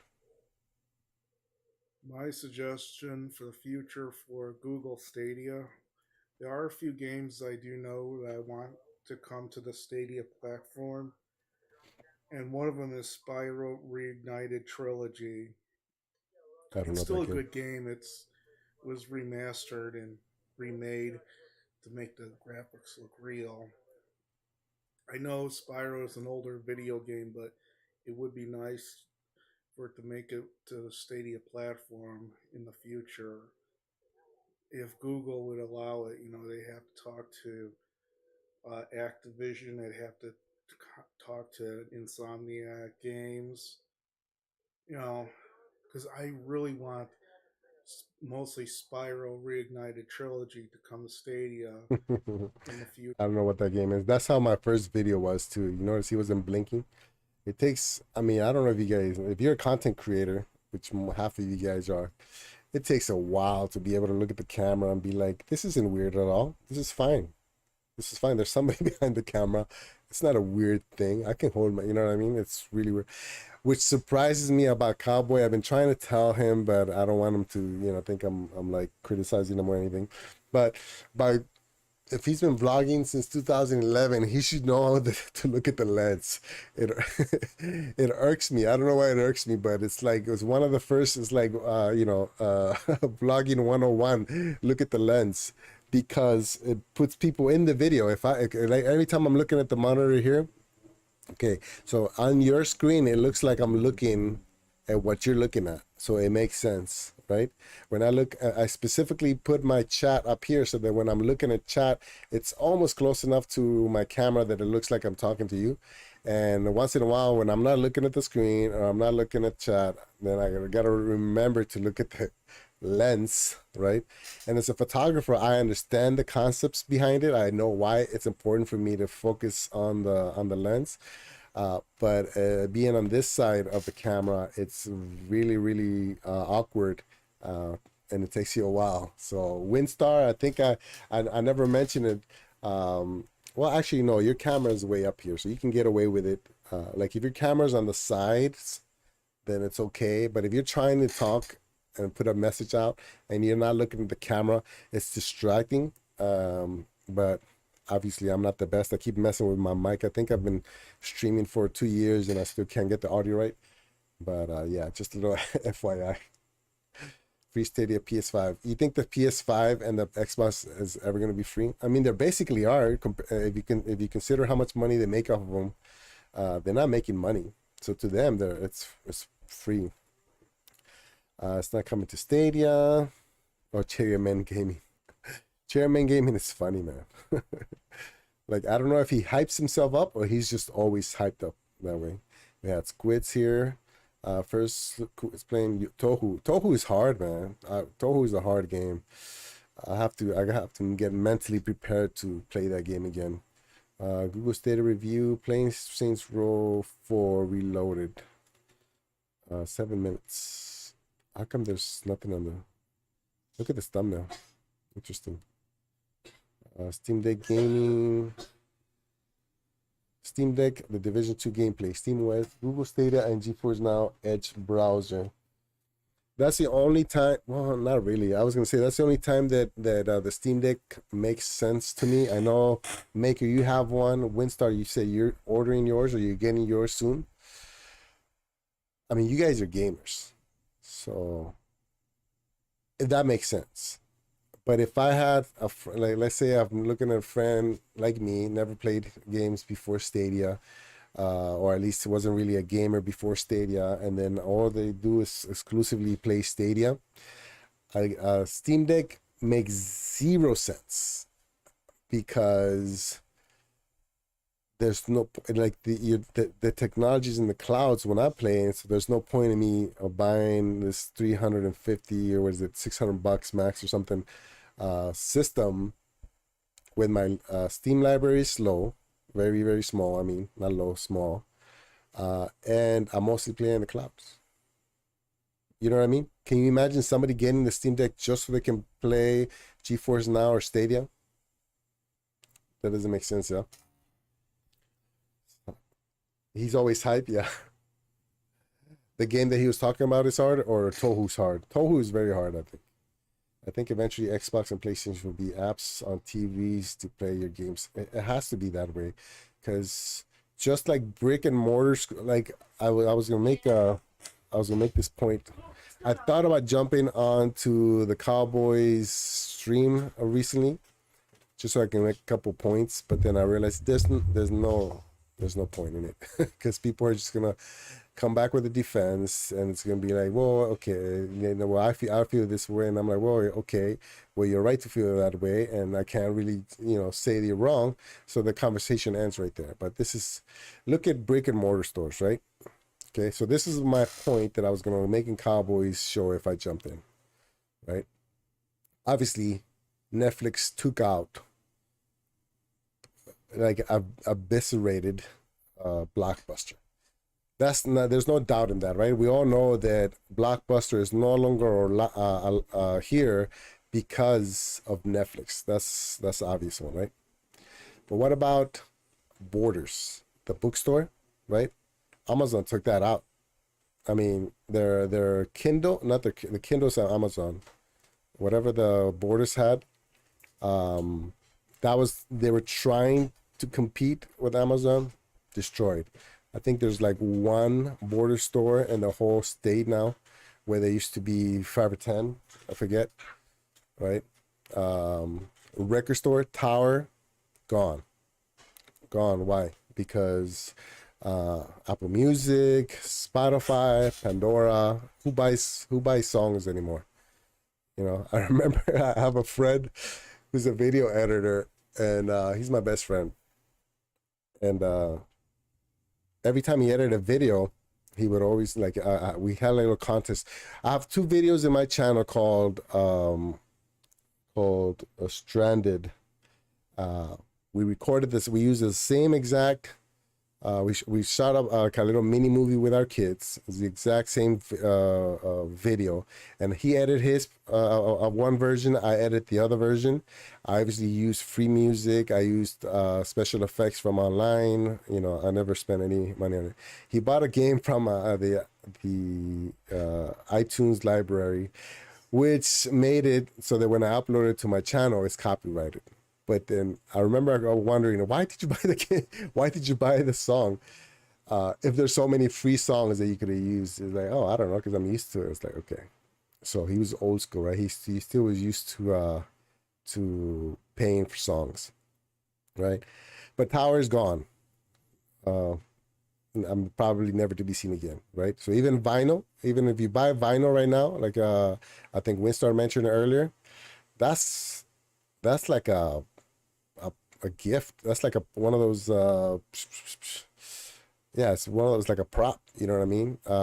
Very few people, I guess, really true music fans enjoy that sound. I enjoy that sound, I just wouldn't invest in it, right? And so what else is gone digital, right? Ordering, going to restaurants, that's digital now. You know, Uber Eats. I remember when the Uber CEO had an online panel discussion, and they asked him, what's the next thing? And he literally said, an app where you can use Uber to get food delivered to your house. And people laughed. They laughed in his face while he was sitting right there in front of the internet. Oh, look it up. I promise you it's out there. And he kind of laughed back, like, no, I'm serious. Like, and he dug in, and he made good points. But now, I mean, if I'm feeling lazy, Uber Eats, man, you know, what's other things? I mean, just brainstorm anything that has gone digital since you've been alive that you can no longer, you can still do, but you still have you have no longer the desire to do in real person, in real life kind of thing. You know what I mean? And so that's what cloud is going to be. It has to be, right? And so why would I spend, and this is why I decided not to go on Cowboy's show. Why would I spend $500-600 on a PS5? And I'm not hitting those of you guys, the truest, who believe, who like the tech. I'm a tech guy too, but I'm also cheap. So I cannot justify spending $500 on a console that's literally going to sit in that shelf and collect dust. See that right there? That's a Premiere. That's another Premiere. Right above that, that's a Nintendo Switch Lite. I haven't played my Nintendo Switch in a month.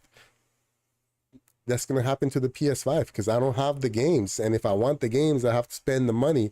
And Cowboy always talks about a GameFly. It's like, yeah, but that's a whole process to play those games. You know what I mean? I mean, it's just, everything's going digital. Everything is going digital, and most of the things that right now are digital. If I want to put my daughters in a some kind of a athletic club or swim, like they're in the swim team, it's all online, and then they just got to show up and do the training, and then we leave, and then we pay online, and we communicate online, and everything's online. That's just the future, whether we like it or not. We went a whole year and a half with school online. They hated it, but we did it. Let's see. Stadia's online. Xbox already announced it's gonna be in Samsung TVs. Yep, that's the main story of this whole show. It's Xbox's and look, it's a big story because it's a big company and there's a lot of implications that come with it. If Xbox, who has are they number one, number two? What? Top three, right? Top three console manufacturers are going mostly digital. I mean, that means something. They didn't spend $80 billion on that developer just so they can throw it away, So they're not going anywhere. Play Dead by Daylight through June 13 in Stadia Play Days. Yeah, actually, I saw that. Maybe we should do a community day or something with that. Netflix is starting to see that not having exclusive shows makes it tough to compete with competition. I mean, but they do have exclusive shows, though, right? And the only reason that Netflix is struggling now, that the price, because competition is adding up, right?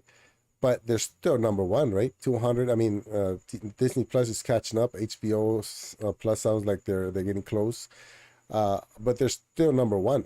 You know what I mean? And they only got there because they were first to get there, right? Oh, you know what? Since I always wanted to kind of share this video with you guys.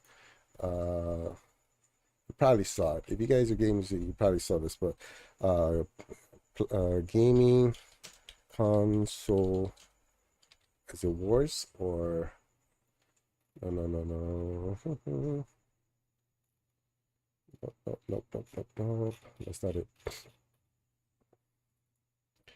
Over time or timeline. There's no words to it. It's just, is it this one?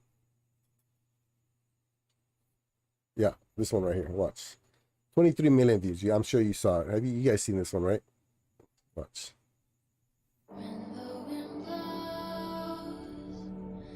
And let's see how. Okay, so it starts out with 1972. I was born in 1980, so this is 8 years before I was born. They started out, we got Atari, Coleco, Magnavox, Mattel. I didn't even know Mattel had a platform, a console. Microsoft, it's not even in the picture. They're going to be down at the bottom for a while. NEC, that's a big Japanese company. I didn't know they had a system. Nintendo, Sega, Sony. So they pretty much started zero. Magnavox started with 9,300. And this is console sales per company. Have you guys seen this before? Before I hit play, I want to see how many people saw this. October's new free Stadia games. Which one do you think it's going to be? like hotcakes. They have a lot of content. They have exclusives rights to. Yeah, but then Netflix or Stranger Things. I mean, there's a lot of things on Netflix that I'm not saying Disney can't reach Netflix or they can't beat Netflix, but the thing is that because Netflix has I guess you can say Disney Plus has been around. Not Disney Plus. Disney has been around for long enough that they have the content. But well, actually, you know what? This is the video that's gonna make up for that conversation right there. PGA Tour is pretty fun, man. Yeah, I like PGA Tour. I haven't played in a while, but I know I got like a really good score on it once that I clipped and I haven't posted. Definitely spend so much on the exclusive shows they have. Yeah, I do play a lot of Switch, but I have kids I play with. But I didn't buy an Xbox Series or PS5, and I'm fine. Way too many games on Stadia. I haven't even played all the games in my Pro Lab. Yeah, man, there's no way I can ever finish them. There's just too much time. I almost get overwhelmed by how many games I have now, and I want more. So I understand why people want more, but there's no way I can. All right, so let's see the Magnum box, okay? And then who starts to beat? Magnum releases the first game console in 1972, the Odyssey, for $99, $600 and $200. That's the PS5 right there. Okay, nobody. There's no competition. Look at that. No competition. Nobody for a couple years already. And then companies are like, oh, wait a second. These guys are making some money from this. You know, maybe we can start making our own and see if we can compete. And then all of a sudden, Atari, bam, new kid to the block. I'm gonna turn the music down because I don't know if it's gonna copyright.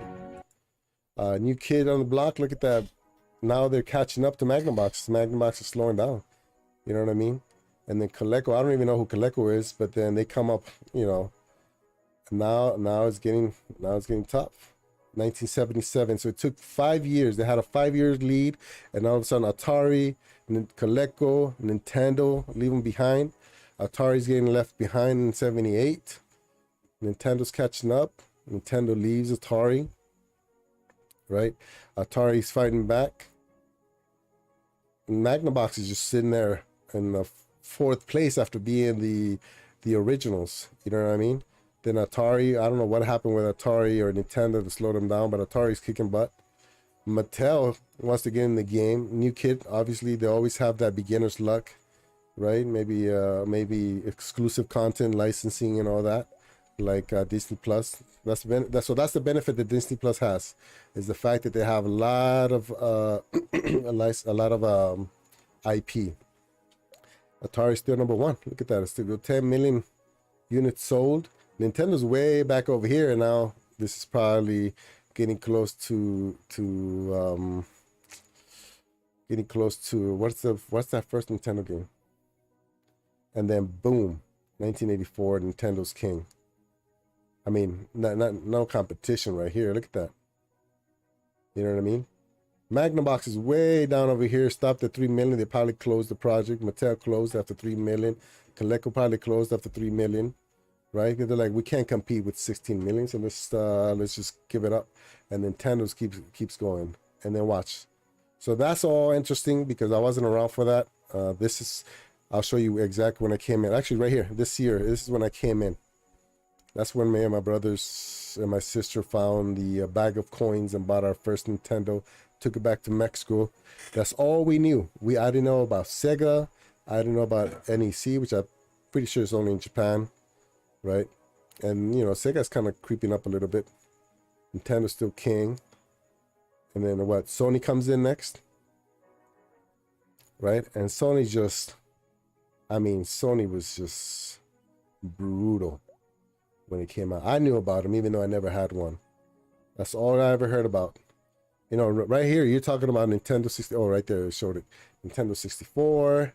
And then there was a few that showed up. I think Sega had the Jaguar and the what was the other one? What was the other? Or was Atari Jaguar? 1993 Sega released a game console for kids. I did not know that. 93. I'm 13 years old right here.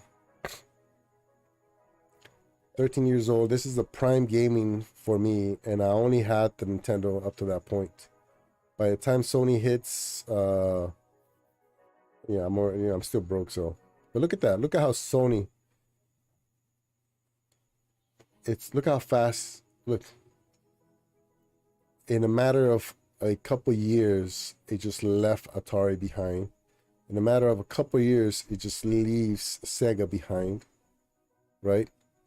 Nintendo's still fighting, but they're gonna start struggling a little bit, right? Look at that.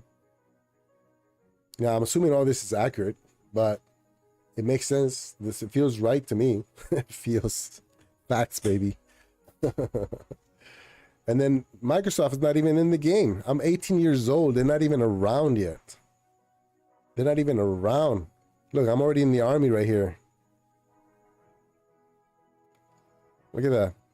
And by this next year, I'm already a sergeant. Right here, I'm a sergeant, you know, in the military. Microsoft's still not even around. And look at that. All of a sudden, Sony's king. Right? And then, boom. This is where I buy this first one. I used it like 5 times. And then it's just ridiculous after this. You know what I mean? 2002, I'm out of the army. I'm out of active duty. Yeah. None of this was part of my history right here. This is just I had no idea any of this was going on. Oh, it looks like Microsoft struggled there for a little bit. So which console launches Microsoft to the top 3? Not this one. It's the next one. Nice. I got a hole-in-one on golf with friends. Yeah.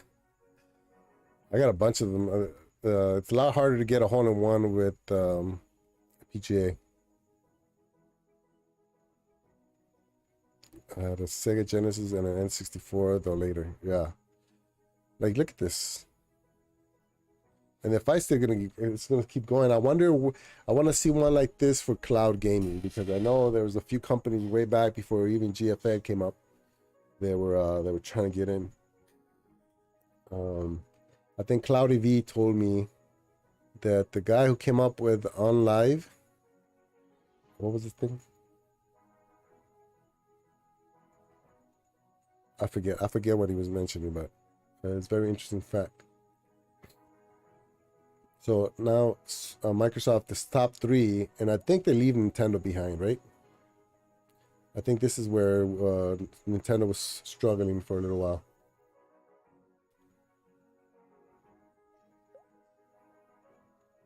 But look at that. Atari got out of the market at 31 million units sold. Sega got out at 66 million sold. I mean, Animal Crossing by itself sold 30 million copies on that first year. 102 million units.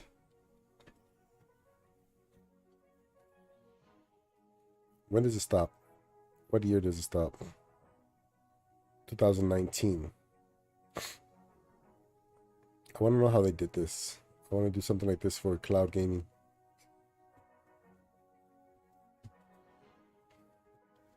Isn't that crazy? Wait, so does Microsoft ever catch up to Sony?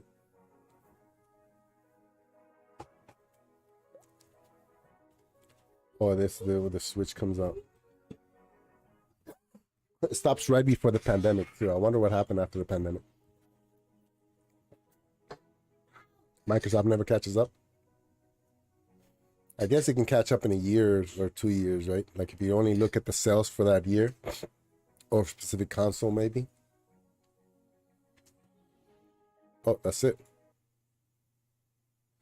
150 million for Microsoft. 450. Look at that. And they started way late. Sony did.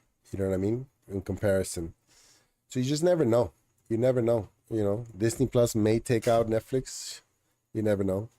You know, GFN may take out Stadia. I don't think that'll happen. I don't think GFN and Stadia are the same. GFN is reliant on Steam and Epic. So until that changes, I don't know. I don't really see that happening, but it's very interesting. You know, Squids, there you are. First look at Lake. I want to play. I want to finish that game. I want to keep playing that one. PlayStation games from PC. Not interested. I watched it. Wasn't interested. I just watched because the conversation is interested, but not the topic. Who's Mark? Mark plays Far Cry Primal frame rate on Google Stadia 4K mode. So anyways, for those of you guys new, this is what I like to do. I kind of like jumping on YouTube and seeing new content creators. 112 subscribers. What's going on with this? Oh, okay. That's the frame rate right here. How do you do this? Oh, he got kicked. He got kicked in the face. So 30 frames. Oh, I see what it is. So this is the scale for 30 frames. What does this guy have? Let's see. Mark plays. You guys know this guy? Far Cry Primal frame rates. Far Cry Primal frame rate on Google Stadia. What's the difference between? Oh, 4K and 1080. Oh, I see. Seems like he does a lot of tech videos. Yay. ¿Pero qué? ¿Está caliente? Okay, gracias. Look, pizza delivery for me. So I was talking about mangoes earlier, how we got so many. So my wife gave one of her friends a basket of mangoes, and she came back with a bag of pizza dough because her husband owns or manages some kind of a restaurant. So we got like 20 little balls of pizza dough for whenever we want to make some pizza. All right, this guy seems interesting. I'm gonna post it on here if you guys want to check him out. And then I'm also gonna make it available for me here, so I don't forget. It doesn't seem like he streams. It looks like he just posts those videos, which kind of nerdy that way. So be a nice thing to look at once in a while. Like this one right here, 4K. Can you get 4K on Deliver Us the Moon? So 30 frames, that's 50, that's 60, 1080 and 4K. It looks like it it gets close to 4K here and there, but how does he get this? That's what I want to know. Maker, do you know how he can monitor this? I think it's like a plug-in onto his computer or his graphics card that can read what's getting outputted. I think Xbox and PS will probably be Stadia's biggest competitors. Yeah, that makes more sense. Wait, hold on. Let's see. I think I missed a couple of your things. I think Xbox makes more revenue than Nintendo, but Sony beats it by a fair margin for gaming revenue. I think Xbox and PS would probably be Stadia's biggest. PS now already had the most paid users in the UK. Yeah, Rock was telling me, because I mentioned I think last show that I've never heard, because I've seen a lot of surveys made on like even Taiwan that doesn't have Stadia, but Stadia's mentioned. Xbox and PlayStation are mentioned, and I was like, how are those even? how are they even out there when I haven't even played them? But I'm a very small minority, because Rock jumped in and said that he tried PlayStation Now and it's great. He likes it. It's all over the UK. And yeah, there was a couple articles that I'm actually editing to release. They're actually edited already and are going to drop in clip form from last episode, where some of the surveys get talked about, and yeah, I had no idea. And then when I started researching for my cloud history video that I intend to make at some point if I get around to it, I guess PlayStation has been investing in cloud gaming for a while, and bought out some companies, bought out other companies for their tech, and then closed them. And so yeah, it looks like some kind of I wonder if it's not proprietary, but like a custom build software. But anyways, so yeah, just because I don't know about it doesn't mean it's not around. Delivers the Moon on Google Stadia test stream. XL beats Smidok, what? Oh, Smidok Widsneed playing the Division 2 via Google Stadia. I have no idea what that says. Stadia versus GFN comparison. We saw a bunch of those. Madden 23, that's the Monday Night Chat. Almost 2:30, the Division 2 via Google Stadia. Young Souls on Stadia. Kids Shogun Show Stream. I think I caught this one a little bit. Sekiro Project Storm. Sekiro Google Stadia. Oh, wow. Project Storm's doing Stadia content again? I thought he gave up on Stadia. This presentation is affiliated with PNTSNetworks.com Project Storm. Is he talking?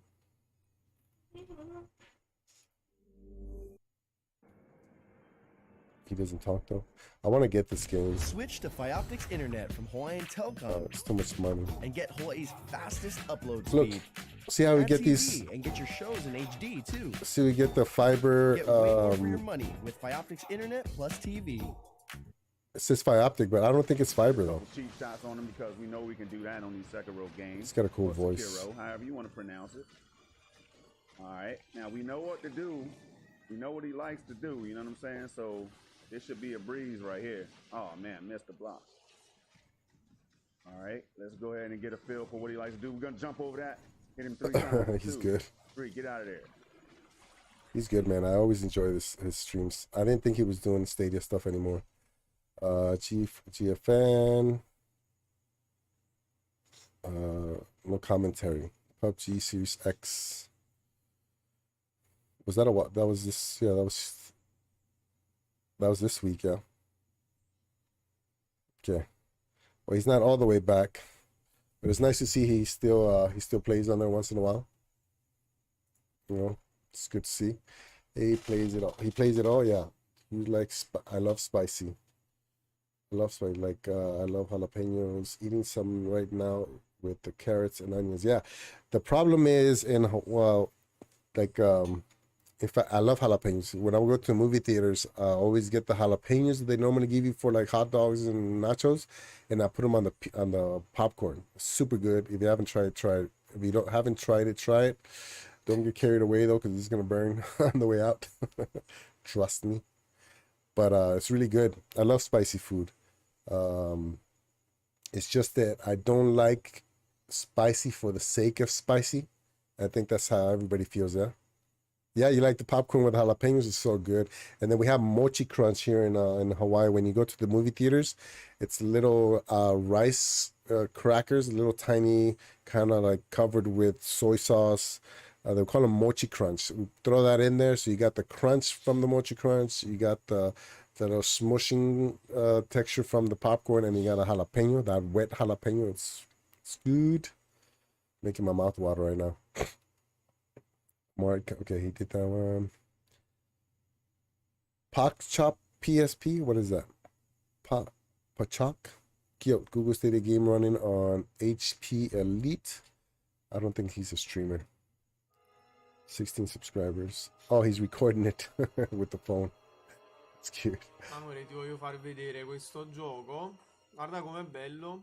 A parte che si vede proprio bello, ci sono addirittura le impronte della neve dentro. Però mi piace assai perché è fatto tipo come quei film in 3D, sai, tipo quelli che fa la Pixar, tipo, che ne so, pure Toy Story, Shrek. Guarda, questa è una ragazzina. Oh man, what language is that? Questo gioco tipo racconta che che sua cugina di 7 anni si è persa e sono 7 mesi che nessuno la trova. Però lei continua a girare per la città a mettere i volantini. Italian. It has to be Italian. Tanti altri giochi, quelli là che stavo provando, tipo quello delle macchine, comunque gratis, è fantastico questo gioco. Gratis and fantastico. That's what I understood. I think it's Italian. I love languages, man. Oh, look, we got Squids over here again. Last time I was saying how Squids wasn't popping up, and now it's like the Google gods heard me, and now they're popping up. He's popping up everywhere. Trip on Google Stadia. I really like that game too. To me, that was one of the better games from the release. Just the mechanics of it are really nice. You know, it's probably gonna be quick to beat, but that's what makes it better. And phone through Google Stadia. Oh man, it's really hard to play PUBG on a phone, man. I tried it and it's so hard. PUBG Mobile. And then actually second place is PUBG New State, and then regular PUBG is third place. I don't know how many players. It's so hard to play because the screen is so tiny. It's HD. It doesn't look HD. Wonder what happened. It's like, yeah, there's a whole other team right there.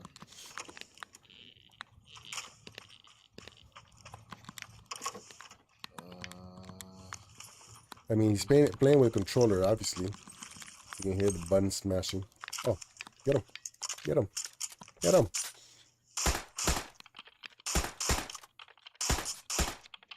Now I'll put it on auto. Did I put it on auto? Now it's on auto. That's impressive, man. I can't play on the phone. Maybe I'm going blind. Panonian Joker. Jesse USA Gaming. You know what? Let me go back to this guy real quick. I want to see his 25 subscribers. When you need coffee, when you game. I don't know. The quality on his stream seems a little bit low. I wonder why. I mean, he's got a bunch of content. I kicked my bed earlier, and now my foot is probably gonna get swollen. Donna, the Monsters gameplay story walkthrough. Panonian Joker. This is another good game that I haven't gotten a chance to play enough. Am I understanding this right? So normally, if they don't have any commentary, I skip. Research Center. I love it. Oh, yeah, put anything crunchy in there.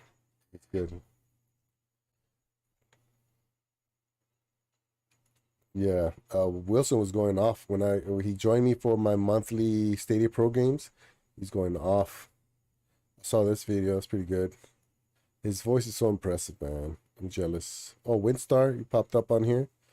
Windstar has One Piece. I should have bought that game, man. It was an $89 game, available for like $20, and I didn't jump on it. I messed up. Okay, I think that's it. Everybody else, I think we know.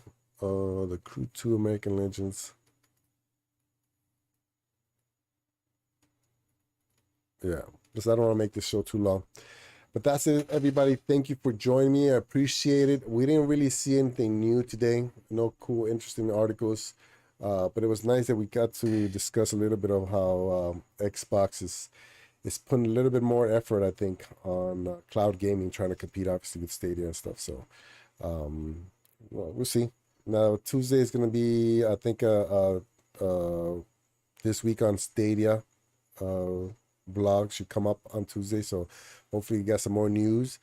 But if I have any advice, man, I just enjoy what's out on Stadia right now. Try to catch up so that when the games that you're desperately waiting for, the AAA bangers that you guys want on there, get to the platform. You don't have to worry about ignoring 100 other games that you haven't gotten a chance to get to because, you know, they weren't your style or whatever. You know what I'm saying? There's a bunch of games that I wouldn't have even tried if it weren't available on the pro subscription. And so I don't know. You know, I always go back in my mind because I don't want to be judgmental, right? Because I know that when I say what I'm about to say, it's gonna make it sound like, you know, like I'm judging people or like, you know, like people I don't have the right to feel a certain way, but that's not it. It's just that the grass is always going to be greener no matter what. You know what I'm saying? So if you're single, you want to be with somebody. If you're with somebody, you want to be single. Like if you're rich, you're going to miss being, you know, maybe not being poor, but, you know, maybe having a simpler life because with more money, more power, right? And so when you're poor, you obviously want to have money. So no matter what, when you have this job, you want that job. When you have that job, you want this job. It's always going to be that way. Okay. I do it. I know for a fact that most of us do it. So my only advice is, if you're having fun, and everybody says this all the time, if you're having fun with a certain system, just have fun with it. Just enjoy what's there.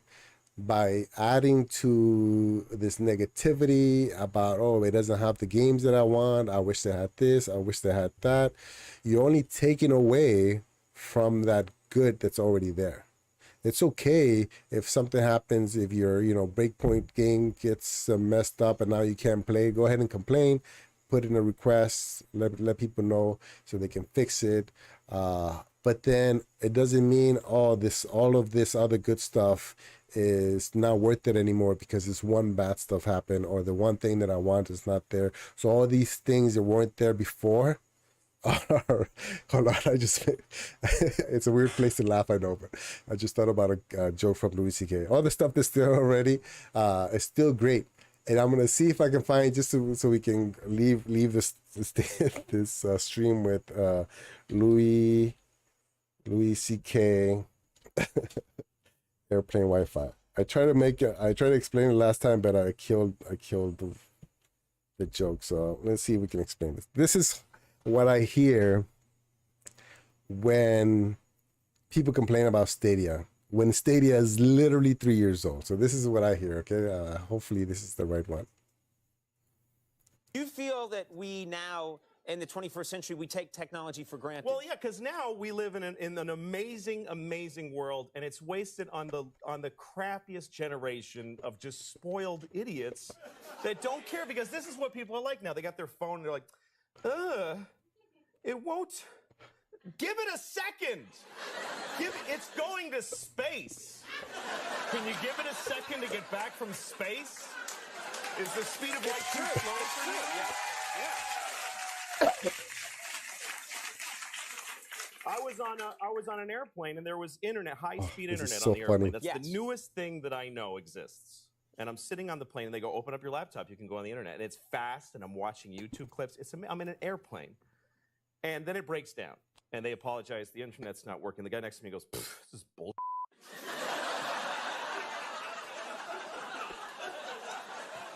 Like, how quickly the world owes him something he knew existed only 10 seconds ago. Right. Right. And on planes,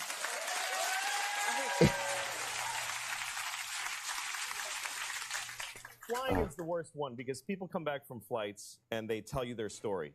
And it's like a horror story. They act like their flight was like a cattle car in the 40s in Germany. That's how bad they make it sound. Right. They're like, it was the worst day of my life. First of all, we didn't board for 20 minutes. Right. And then we get on the plane, and they made us sit there on the runway for 40 minutes. We had to sit there. Oh, really? What happened next? Did you fly through the air incredibly like a bird? Did you partake in the miracle of human flight, you non-contributing zero, that you got to fly? You're flying! It's amazing. Everybody on every plane should just constantly be going, oh my God! Wow! Yes! You're flying. You're sitting in a chair in the sky. Yes. Yeah. I mean, that's what I remember. I'm 40. I'm going to be 42. So all this stuff that we're always debating, all this technology, it wasn't even feasible back when I was 15, 16. You know what I mean? Did you guys see that short about dial-up? I think Maker, I think you were in it. I put up a short in my channel when we were playing something. And and I think as soon as I mentioned, you guys remember dial-up? And everybody just went off. Remember dial-up? Remember dial-up? Oh my God. How did you get off the phone?